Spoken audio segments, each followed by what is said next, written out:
when no one was looking. They've shown us all what leadership can look like in its most authentic form. Next year, we're going to do things a little differently. In keeping with our belief in creating spaces for more voices and widening the opportunity to lead, we're delighted to introduce not just one, but 2 head girls and 2 head boys. But firstly now, Billy and Nancy, thank you. You've been brilliant. I say this before your speeches. You've earned respect and admiration of staff and pupils alike, and we're incredibly proud of you both. Can I please invite you to the stage?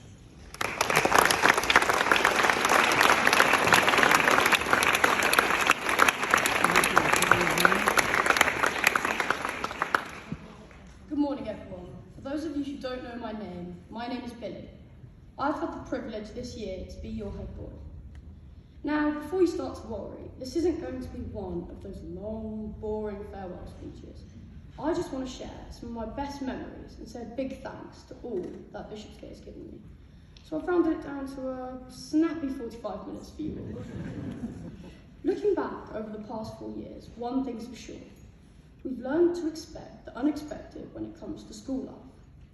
From surprise quizzes to lessons that somehow turned into full-blown debates.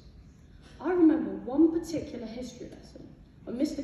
Lovegrove came into the class full of joys and announced we had a major history test. The room went dead silent as he launched his first question. What critical mistake did Hitler make during Operation Barbarossa that contributed to the failure of the invasion? You could sense the panic ripple across the room as everyone started to develop a very keen interest in the floor. After a just long enough painful silence, we looked up to see Mr. Lovegrove having a chuckle. Cheers, Mr. Lovegrove, but honestly, it added a bit of spice to our week, and moments like that reminded us that learning isn't just about facts and figures and quiet classrooms. It's about the unexpected, the laughter, and the people who make it memorable.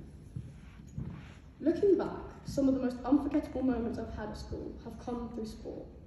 Not because of wins or losses, because of the people that make it special. In my first ever rugby game, where I managed to pick someone up mid-tackle and just not let go, it was less rugby technique and more clumsy bouncer. Mr. Cantlow gave me a look and said, "Billy, that is not the aim of a tackle." Fair point, but things improved after that. In year 8, we made it to nationals in football and came 9th in the country. A huge achievement and credit not just to the team, but also to Mr. Baumgart, whose touchdown enthusiasm could probably be heard from space. And then came Roslyn Park, one of the biggest rugby tournaments we've ever played before.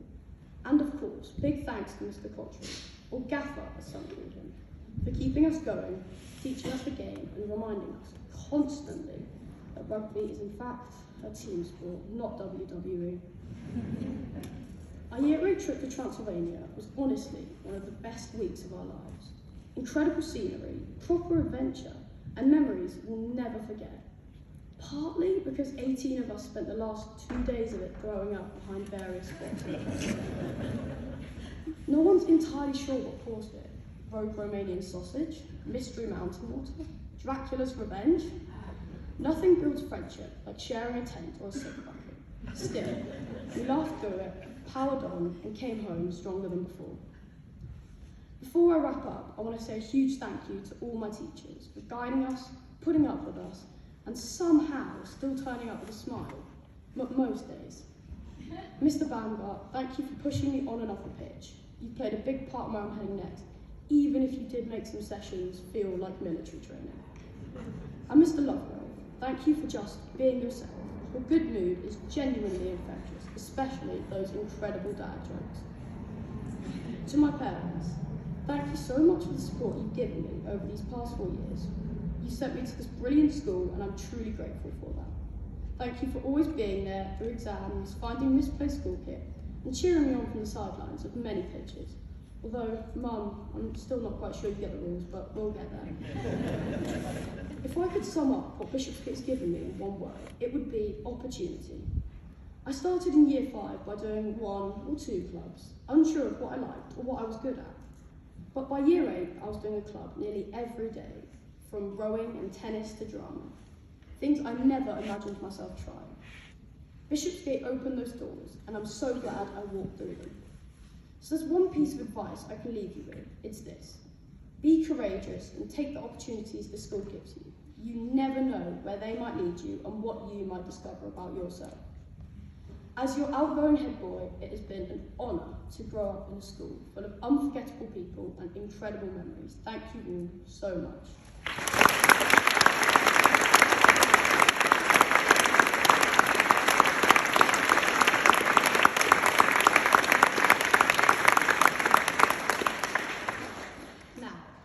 Big news. It is time to hand on my responsibilities to another boy in year 7. So, I'll get to it. I'm pleased to announce your new head boys of Bishopsgate School is George Lum and Harry Puma.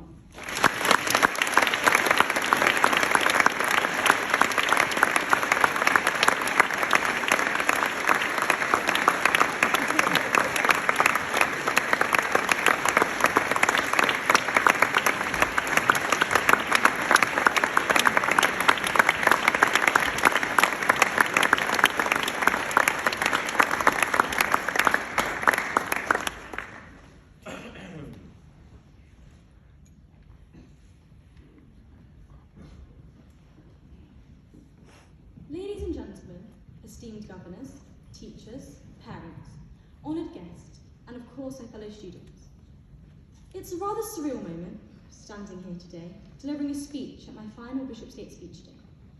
After sitting through 8 of these, this is my 9th.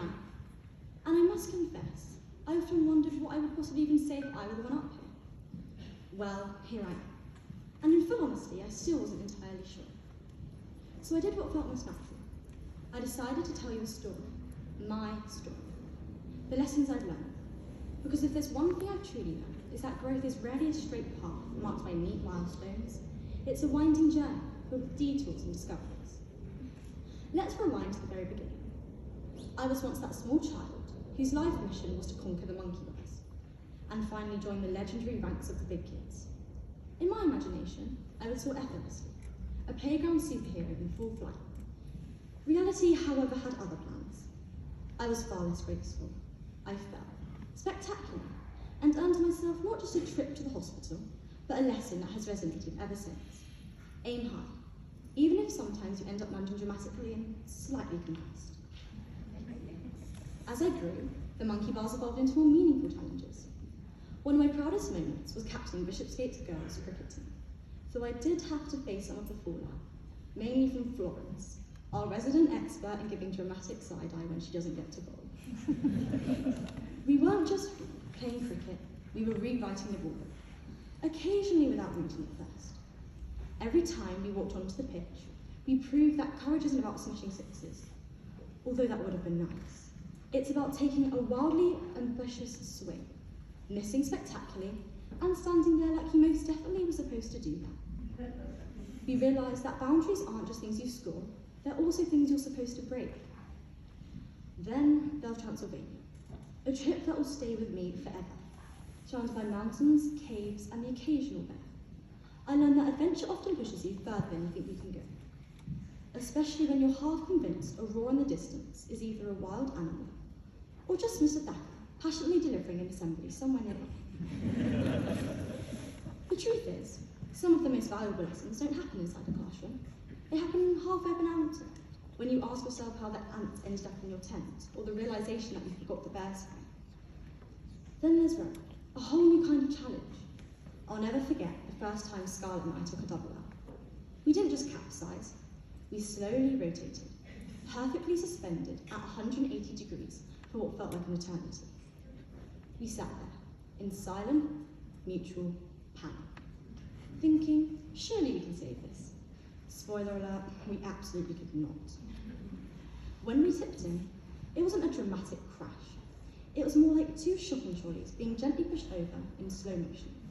And there's truly nothing more humbling than sitting in freezing river water, watching your boat calmly drift away as if it's disowning you. Also, let's just say lycra, when wet, does very little for one's dignity. But that's right. You don't start by gliding, you start by falling in. You start by learning to balance, by making mistakes, by trying again. Competing in our first regatta, with the incredible support of Mr. Cantlow and Mrs. Holden, wasn't really about the race.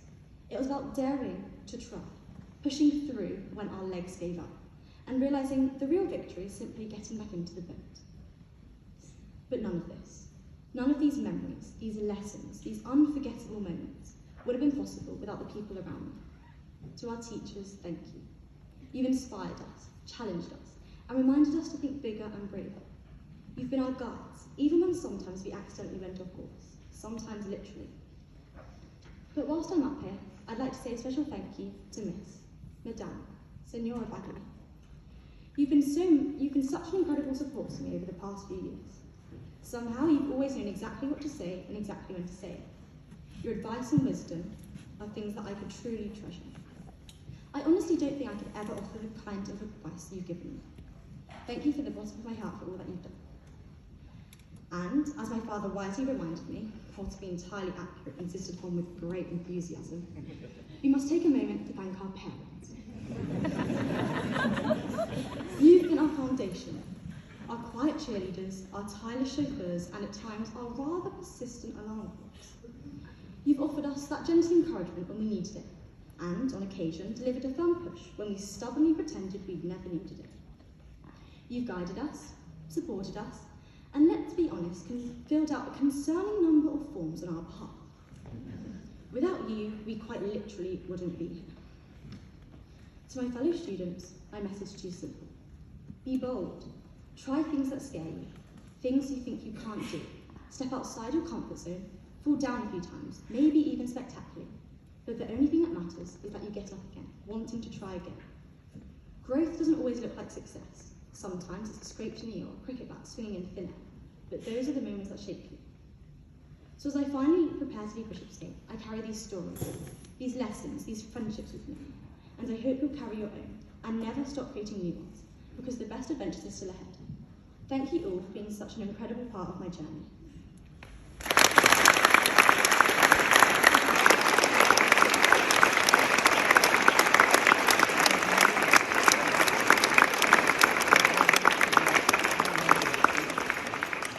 And as my final duty as head girl, I'd like to announce the new two head girls, Rocca Jeer and Amelia Fallon.